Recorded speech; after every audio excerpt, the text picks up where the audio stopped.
Senhor Presidente, senhoras e senhores parlamentares e aos que nos assistem por distância, para lembrar a todos que se comemora no dia 12 de maio o Dia do Enfermeiro.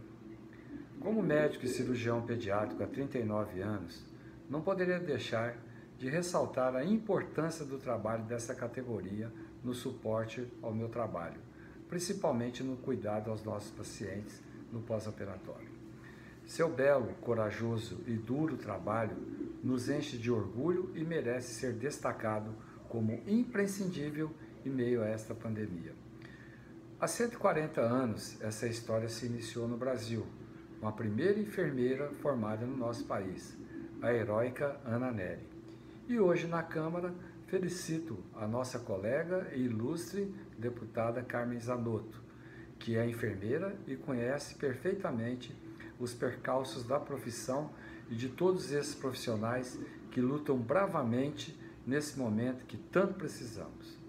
Abrilhantando o trabalho na comissão externa do Covid-19, junto aos nossos pares, temos defendido a obrigatoriedade de garantir-lhes ambientes seguros, disponibilização de EPIs e salários justos. Durante a pandemia, já perdemos cerca de 90 profissionais dentre estes. E entre os mais velhos, a letalidade ainda é maior. 218 infectados e 19 mortes, segundo os dados divulgados pelo Comitê Gestor de Crise do Conselho Federal de Enfermagem, COFEN. Estudos do Conselho Internacional de Enfermeiros também apontam que ao menos 90 mil profissionais de saúde ao redor do mundo estão infectados e 260 enfermeiros e enfermeiras foram a óbito pelo contágio do Covid-19. Assim, não posso deixar de declarar meu repúdio aos insultos que profissionais de enfermagem sofreram na Praça dos Três Poderes durante o ato de protesto realizado no dia 1º de maio. Como representantes do povo e membros do Congresso Nacional, faço um apelo aos meus nobres colegas para atentarmos ao que se passa no ambiente hospitalar com esses profissionais. Não é um trabalho fácil e merece todo o nosso respeito. Não é à toa que eles estão entre as atividades essenciais mais importantes no combate ao Covid-19. Saúdo e expresso mais uma vez a minha gratidão e apreço a todos os enfermeiros, técnicos e auxiliares de enfermagem pelo belo trabalho executado. Meus parabéns. A partir deste dia 12 de maio até o dia 20, estamos vivendo mais uma Semana Brasileira de Enfermagem, que o tema é a qualidade da enfermagem e o fortalecimento e a defesa do Sistema Único de Saúde. Um momento absolutamente atípico. Inúmeras sessões nós tivemos solene no plenário da nossa casa, destacando o papel da enfermagem nas ações e serviços de saúde, na rede pública e na rede privada. Este ano em especial, estamos vivendo um momento no país muito diferente. Estamos enfrentando esta pandemia do coronavírus. Dos mais de 2.300.000 trabalhadores, já temos 10 mil afastados da frente de trabalho. Já temos 88 óbitos entre enfermeiros, técnicos e auxiliares de enfermagem. Homens e mulheres que foram salvar vidas e tiveram as suas vidas ceifadas por esta pandemia. Precisamos continuar lutando muito para garantirmos a atenção necessária e a assistência necessária aos pacientes e a proteção aos nossos trabalhadores. Os equipamentos de proteção individual são fundamentais para a gente reduzir esses índices dramáticos que estamos vivendo no país. Aqui na nossa casa, temos inúmeras iniciativas parlamentares, como o projeto das 30 horas, que é lá de 2000, outros projetos que tratam do piso salarial. A saúde no nosso país, por muitos, lamentavelmente, sempre foi vista como despesa e por um outro grupo como investimento na vida das pessoas. E é sob esse olhar que nós precisamos, sim, enfrentar esta pandemia e, pós-pandemia, refletirmos sobre a importância do Sistema Único de Saúde, sobre a importância da valorização dos trabalhadores na área da saúde. Precisamos, sim, dar visibilidade, não só no período da pandemia, mas pós-pandemia, para esses homens e mulheres que têm dupla e tripla jornada de trabalho. Só reconhecendo os trabalhadores pós-pandemia, reconhecendo a importância da saúde pública no Brasil, a importância dos pesquisadores, é que nós vamos ter um país diferente. Que os nossos guerreiros da saúde, com todo esse conjunto de homens e mulheres que estão na defesa da vida, seja um reconhecimento eterno para aqueles que partiram, aqueles que ainda partirão frente a esta guerra, mas que fique para nós a gratidão de terem salvo milhares e milhares de vidas. Parabéns, enfermagem brasileira, e o nosso muito obrigado pelas suas horas, dias e mais dias de trabalho. Senhor presidente, senhoras e senhores parlamentares, queria, nesse pronunciamento, lamentar e denunciar a atitude criminosa do presidente da República, Jair Bolsonaro, que não atende às orientações do seu próprio Ministério da Saúde, da sua própria área de saúde, não atende às orientações da Organização Mundial de Saúde, não dialoga e não monta um comitê de crise para dialogar com os governadores e com os prefeitos. Hoje, os governadores que estão salvando a vida de milhões de brasileiros estão tomando atitudes diferentes da atitude que esse presidente tem tomado, que é a atitude de levar pessoas às ruas, incentivar as pessoas a saírem do isolamento social, não dar conta das tarefas que o parlamento brasileiro, aprovou na Câmara, no Senado, como o apoio às famílias carentes e às famílias que estavam, de certa forma, no mercado informal e que recebem o renda mínima dos R$600. Primeiro ele não queria os 600. Depois de aprovado os 600, hoje põe só a Caixa Econômica. Por que não põe o Banco do Brasil? Por que não põe o Banco da Amazônia? Por que não põe o Banco do Nordeste? Não põe os Correios? Não põe toda a estrutura vinculada ao governo federal para poder fazer essa liberação desse recurso às pessoas do Brasil? Feito isso, com certeza nós não teríamos essas filas que só estão também ajudando mais ainda a proliferar esse vírus que é o Covid-19. Portanto, nós temos tomado atitudes, o parlamento tem feito não só essa do apoio às famílias carentes, como tem aprovado recursos para socorrer os estados e os municípios nesse momento de perca de receitas.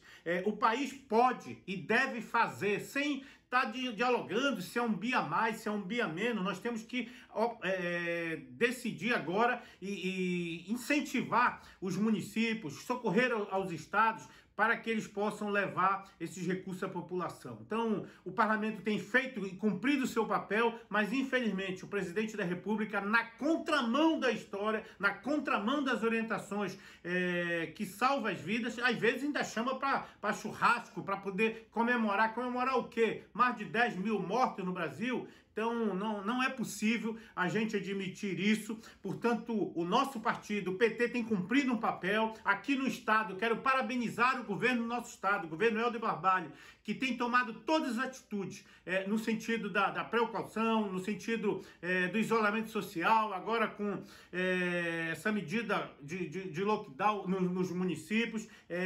Enfim, tem tomado todas as atitudes, criado hospitais de campanha. Nesses mais de 500 anos que tem o nosso Brasil, ele sofreu várias mudanças, várias transformações. Uma das últimas foi em 88, quando tivemos a redemocratização do nosso país.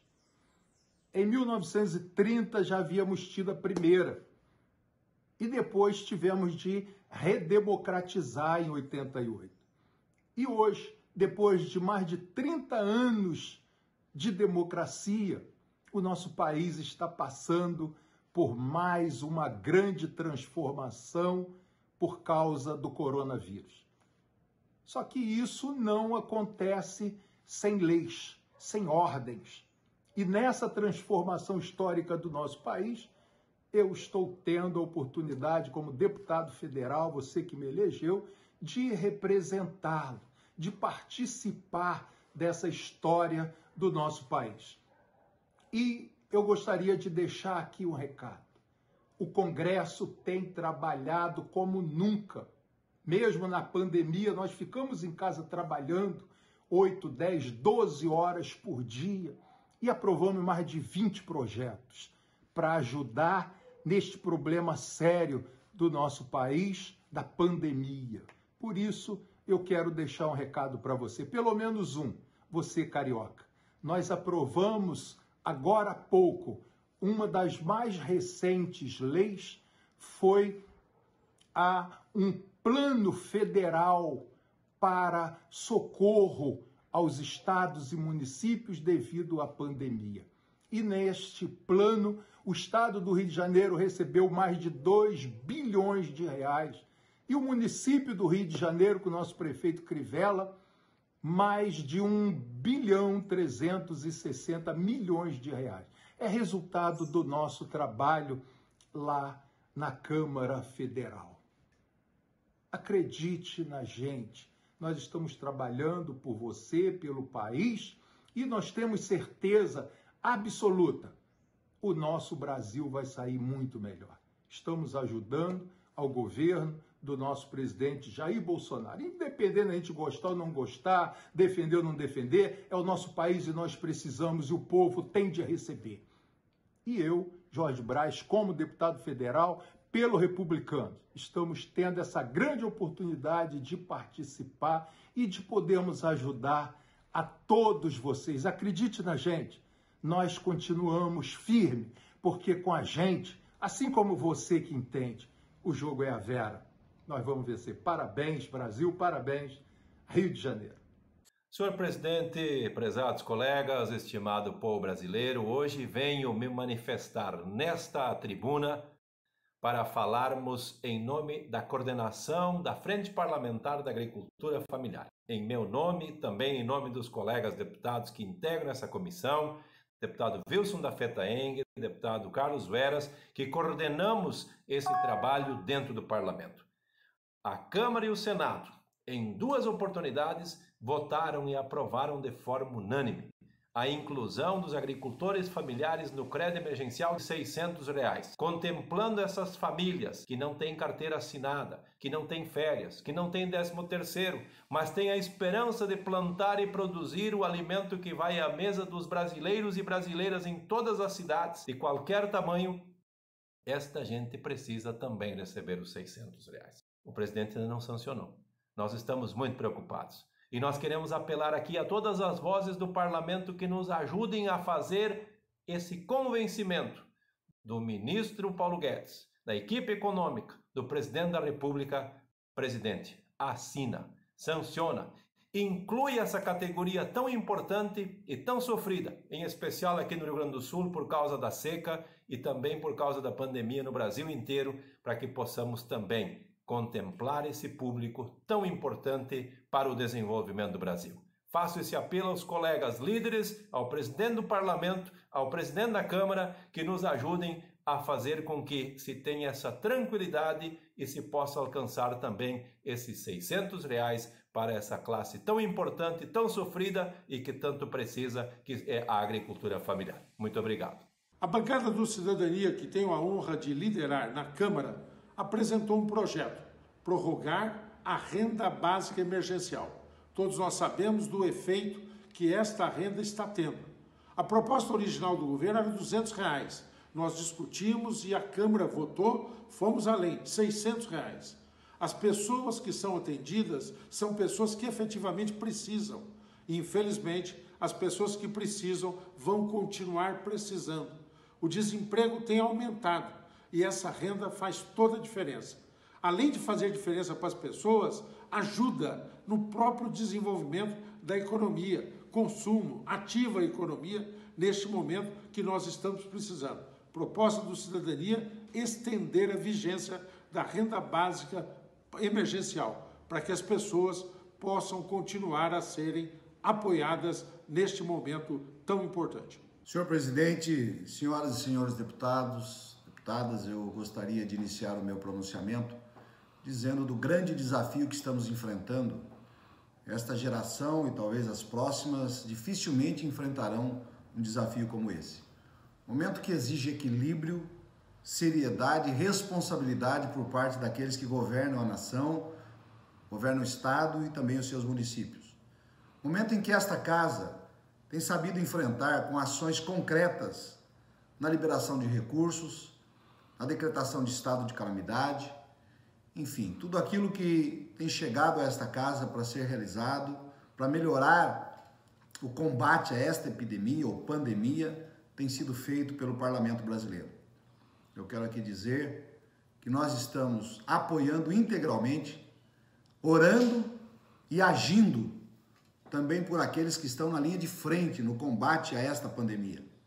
Sejam os médicos, enfermeiros, pessoas que trabalham na limpeza de órgãos públicos, hospitais, segurança pública, pessoas que estão trabalhando em serviços essenciais que não pararam por conta desta crise que passamos, pessoas cujas empresas estão trabalhando, motoristas, enfim, todos aqueles que se expõem todos os dias para que nós possamos seguramente enfrentar as medidas que a Organização Mundial de Saúde e o próprio Ministério da Saúde têm nos passado como sendo as mais seguras. E nós estamos, lamentavelmente, vendo uma crise política, uma crise de saúde e uma crise econômica. Achar a equação que faça com que a população fique em casa, com que a população mantenha o seu isolamento ou se previna adequadamente, sem comprometer a sobrevivência econômica de cada um, não é uma tarefa fácil. E eu quero especificamente lamentar também o fechamento de igrejas em todo o Brasil. Nós sabemos que a saúde espiritual, mental de cada cidadão, ela se dá através da fé, da confiança, da esperança que haverá dias melhores. E o que temos visto hoje é esta radicalização. Eu quero fazer um apelo para que nós possamos, dentro dos critérios de segurança e saúde, com um público talvez reduzido, com todas as medidas de higienização, voltar aos nossos cultos, mesmo com um número reduzido, dentro das normas de segurança, para que possamos levar a este país não só a mensagem política, econômica, tributária que estamos tendo, mas também a mensagem espiritual, que vai passar, que Deus continua sendo o mesmo e Ele vai nos dar vitória sobre toda e qualquer dificuldade. Que Deus abençoe a todos, que Deus abençoe o Brasil, que Deus abençoe a sua família e este parlamento no qual nos dirigimos agora. Na semana passada, nós demos entrada com um mandado de segurança junto ao STF contra o presidente da República para que obrigue o presidente a tirar o sigilo, a fornecer os dados do cartão corporativo. Isso é uma pouca vergonha. A grande verdade é que nós estamos falando de um fato que não é um fato desprezível. O ano passado, se juntar aí os órgãos ligados ao presidente, que é o GSI, a ABIN, e a própria Secretaria Especial de Administração, foram gastos mais de 14 milhões de reais. Esse ano piorou. Esse ano, nos 4 primeiros meses, já foram 7 milhões e meio de reais. E no ano passado, em 2019, esse mesmo período teria sido 3 milhões e 300 mil. Quer dizer, tem uma diferença de 4 milhões e 200. Presidente, o senhor foi, inclusive no seu Twitter, e disse lá, olha, isso aumentou, foi porque, na verdade, nós tivemos que gastar para buscar o pessoal na China. Presidente, nós sabemos fazer conta. Olha, se foi, o senhor mesmo disse que gastou 739 mil, e aí a diferença nesse período foi de 4 milhões e 200 mil a mais, sinceramente, isso não justifica.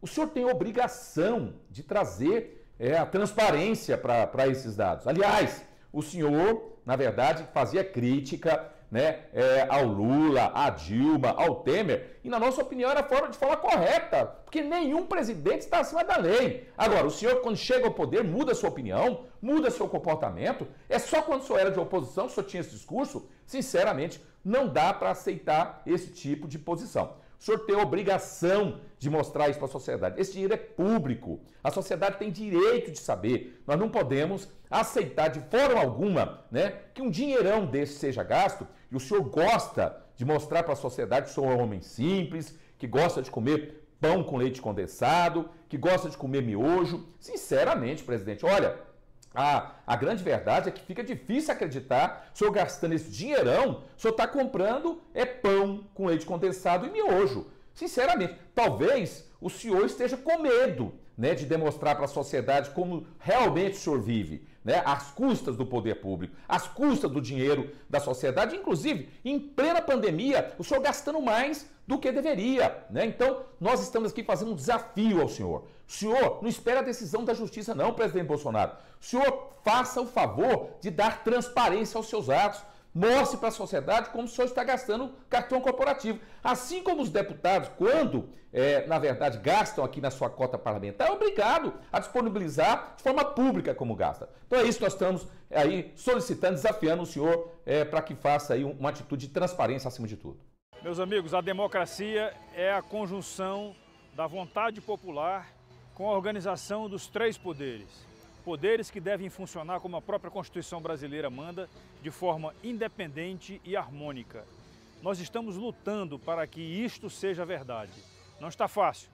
Algumas decisões vindas de outros poderes, especialmente do Supremo Tribunal Federal, estão causando problemas para a gestão do governo federal. E decisões também que podem e sim comprometem o nosso legislativo. E às vezes é o legislativo que está atrapalhando o governo federal, porque o governo federal brasileiro precisa governar e para isso tem que editar medidas provisórias quando não existem leis que regulamentem os temas. Algumas medidas provisórias caducam porque existe uma vontade acima de tudo regulada pelo regimento interno da Câmara dos Deputados que não deixa que as medidas provisórias venham a ser votadas. Precisamos mudar isso daí. Precisamos renovar a Câmara dos Deputados e essa renovação vai passar por uma revisão do regimento interno. Assim é que a gente acredita que seja a força da democracia, inclusive na demonstração da vontade popular, que quase todos os dias aqui no Congresso Nacional ela vem acontecendo. Hoje mesmo estamos com um grupo de pessoas se manifestando aqui, pedindo democracia, pedindo respeito entre os poderes. Não é novidade para ninguém que o Brasil vive uma grande crise. Uma crise distribuída numa crise sanitária, de proteção social, mas também uma crise econômica e política. Em momentos de crise gigantesca como essa, todo mundo é chamado a participar desse debate e contribuir para a saída desse momento tão difícil para brasileiros e brasileiras. Nesta república que nós vivemos, nós temos os três poderes que têm papéis distintos, mas harmônicos e necessários: o judiciário, o legislativo, o executivo. O problema é que vivemos uma situação que o executivo, pela ineficiência do presidente da República ou pela incompetência dele e de seus ministros, nós não conseguimos dar conta de políticas para resolver o problema da crise que estamos. Nesse sentido, a Câmara dos Deputados tem feito um trabalho que eu julgo de extrema importância e necessário.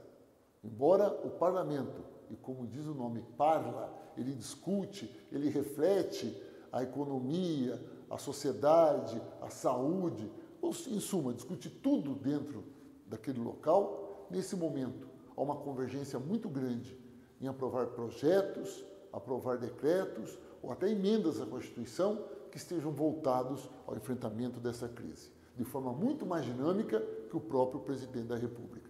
Por isso, eu quero fazer um apelo a você. Acompanhe as votações da Câmara, faça pressão junto aos deputados e aos senadores, principalmente nesta semana, onde vamos votar uma medida provisória que é de extrema importância. É a medida provisória 936. Essa medida provisória, ela trata de como o governo vai cuidar dos empregos e da renda da população. Afinal de contas, com as alterações que tivemos até agora, o número de desempregados tem crescido muito. Mais de 5 milhões de pessoas já perderam o emprego por conta dessa pandemia. Ao mesmo tempo que você aumenta o desemprego, essas pessoas vão à rua sem garantia nenhuma. Algumas têm o auxílio-desemprego, outros conseguem os R$600, que é aquela renda mínima, outros não conseguem nada. Por isso, nós, do Partido dos Trabalhadores, estamos apresentando emendas à medida provisória 936 para, primeiro, ampliar o prazo do auxílio-desemprego, para que por mais tempo quem está desempregado continue recebendo para garantir a sobrevivência da sua família. Para outros setores que não tinham direito à renda mínima cidadã, que passe a receber esses R$600 e garanta com isso a sobrevivência. Mas também que nós tenhamos condições de que não haja injustiça contra os trabalhadores que perdem seu emprego. Por isso, as negociações entre os empresários e os trabalhadores não podem ser de caráter individual. É fundamental que tenha a participação do sindicato. O sindicato é um instrumento determinante para a manutenção do direito dos trabalhadores. Senhor presidente, senhoras deputadas e senhores deputados, derrubamos a medida provisória 910, vinda do governo Bolsonaro. Eu tenho dito que matérias complexas como essa não devem vir ao Congresso através de medida provisória. Tem que ser objeto de projeto de lei que permita o conjunto dos atores opinar, sugerir e assim chegar de forma mais harmônica no parlamento. Nós temos observado que essa medida provisória proposta pelo governo Bolsonaro incentivava sim o desmatamento, flexibilizava a legislação para permitir grilagem. Nós sabemos separar o que é um agricultor de boa fé, que quer produzir, cuidar da sua família, cuidar do desenvolvimento e quer sua regularização fundiária, de um grileiro que quer se aproveitar da flexibilização para ocupar de forma irregular e dessa vez legítima, porque a legislação vai lhe amparar. Mas eu diria a Vossas Excelências que nós vamos receber agora um projeto de lei com o mesmo tema. E eu tenho feito um convite à sociedade brasileira que possamos, e nós aqui no Congresso, possamos aprofundar esse debate. Não podemos sermos responsabilizados enquanto parlamento brasileiro de permitirmos que as coisas erradas avancem nesse país. Portanto, nós temos um tempo para aprofundar e, com o apoio da sociedade, com a mobilização social, derrotarmos qualquer medida que venha ameaçar o meio ambiente, ameaçar o desenvolvimento sustentável, mas que também venha flexibilizar para a grilagem de terras, em especial na Amazônia. Vamos fazer uma regularização séria, uma lei que dê segurança jurídica, mas que não permita o avanço contra o meio ambiente e aos territórios das populações da Amazônia. Olá, telespectadores que nos acompanham pela TV Câmara. Quero aqui debater a importância de um projeto para a economia brasileira. Não nesse olhar, nessa falsa polêmica e dicotomia entre saúde e economia, entre economia e vida. Não existe economia sem vida. É fundamental para a recuperação econômica preservar as vidas, salvar vidas. E para salvar vidas, nós precisamos cumprir as medidas de isolamento social. Porque na ausência de uma vacina ou antiviral, o remédio é o isolamento social. Mas o governo Bolsonaro insiste em polarizar o Brasil, de tratar a política de isolamento social como uma questão ideológica, de esquerda ou de direita. E ele se coloca como defensor da economia. É uma mentira. É mais um fake news. Mais uma irresponsabilidade desse governo de Jair Messias Bolsonaro. Nós queremos assumir aqui o compromisso. E o governo Bolsonaro deveria presidir o Brasil, liderar o Brasil, coordenar as ações. Os telespectadores têm que ter conhecimento que, de fato, nenhuma ação, nenhum programa, nada até agora teve como iniciativa o Poder Executivo. Pelo contrário, as iniciativas do Poder Executivo é para acirrar os conflitos, não é para liderar, não é para unificar, não é para superar a pandemia. E menos ainda, o governo Bolsonaro teve uma iniciativa para dar tranquilidade, para dar previsibilidade aos setores econômicos. O governo Bolsonaro não apresentou nada para salvar as empresas, para além do discurso despolitizado, irresponsável, criminoso, que pode levar a óbitos milhões de brasileiros. Portanto, eu quero dizer que nós temos compromisso com as empresas e com os empregos formais. O governo Bolsonaro devia copiar outros chefes de Estado, que assumiram para si. O Tesouro Nacional está garantindo o salário dos trabalhadores formais, não os informais, dos trabalhadores formais. Não é emprestando para as empresas, não.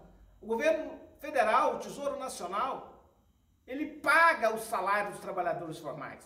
É assim que ele vai recuperar a economia. É assim que ele vai preservar as empresas. E não emprestando crédito com altas taxas de juros, que os bancos comerciais não estão efetivando esses programas. Nem os créditos focalizados subsidiados. Portanto, Bolsonaro é um responsável, não tem compromisso com a economia e, lamentavelmente, pode levar à morte de milhões de brasileiros. Um forte abraço.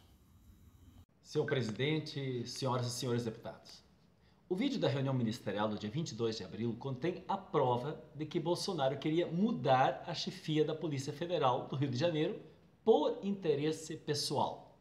Sim, queria evitar que as investigações que já chegaram aos filhos dele se aprofundassem ainda mais. A frase que contém a prova é grosseira. Peço desculpas, mas é preciso repeti-la. Ele disse: "Não vou deixar a minha família se fuder." Bolsonaro sabe que isso é uma confissão. Por isso, tentou evitar que o vídeo da reunião fosse parar nas mãos da justiça. Ele não conseguiu. Então ele inventou uma história absurda, uma mentira deslavada, tentando dizer que não se referia à PF, mas ao pessoal que cuida da segurança dos filhos. Ninguém, nem o próprio Bolsonaro, acredita nessa versão.